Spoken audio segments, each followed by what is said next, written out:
السلام علیکم۔ آئیے آج سے کچھ انا پہ بات کرتے ہیں۔ انا پسند انسان اپنی انا میں ہی مارا جاتا ہے اور آہستہ آہستہ بالکل اکیلا ہو جاتا ہے۔ انا پرست انسان سوچنے سمجھنے کی صلاحیت سے بھی محروم ہو جاتا ہے، کیونکہ وہ دوسروں کی بات تو سنتا ہی نہیں ہے۔ اسے لگتا ہے کہ سوائے اس کے ساری دنیا جھوٹ ہے، صرف وہی ایک ہے جو کہ عقل کل ہے۔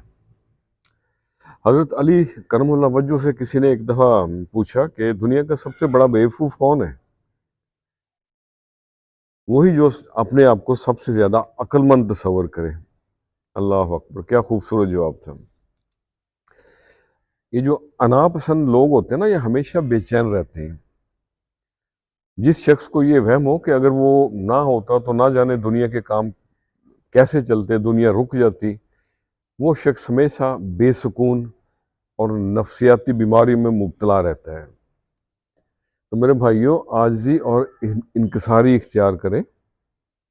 عاجزی کا مظاہرہ کرنے والے، انکساری کا مظاہرہ کرنے والے ہمیشہ پرسکون، اطمینان اور ترقی پاتے ہیں۔ تو میرے بھائیوں، میرے بزرگوں، میرے متروں، میرے بیلیوں، دا باٹم لائن از، اپنی ذات کو انا سے بچائیے۔ تو آج پھر میں نے فانی دنیا پہ ہی چند لائنیں لکھی ہیں، آپ سے بھی شیئر کرتے ہیں، شاید کہ کسی کے دل میں اتر جائے میری بات۔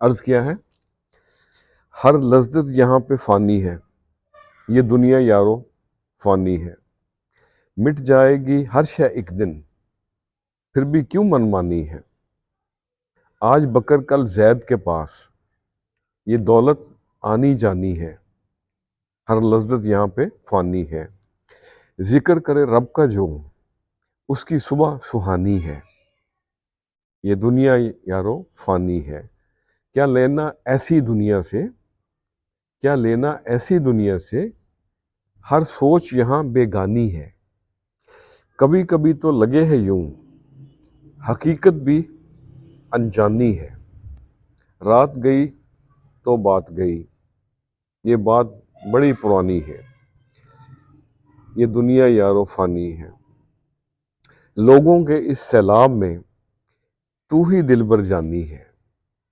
آج نہیں تو کل یارو یہ کہانی مک ہی جانی ہے،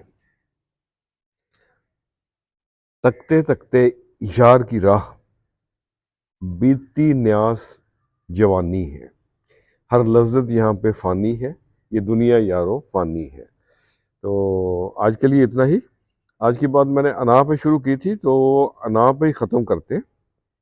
مولانا رومی کا ایک بڑا خوبصورت قول ہے، انا خدا اور بندے کے درمیان میں ایک پردہ ہے، جس شخص نے یہ پردہ گرا لیا وہ اللہ کا ہو گیا۔ خوش رہیں اور سب کے ساتھ آسانیوں کا سبب بنے۔ السلام علیکم۔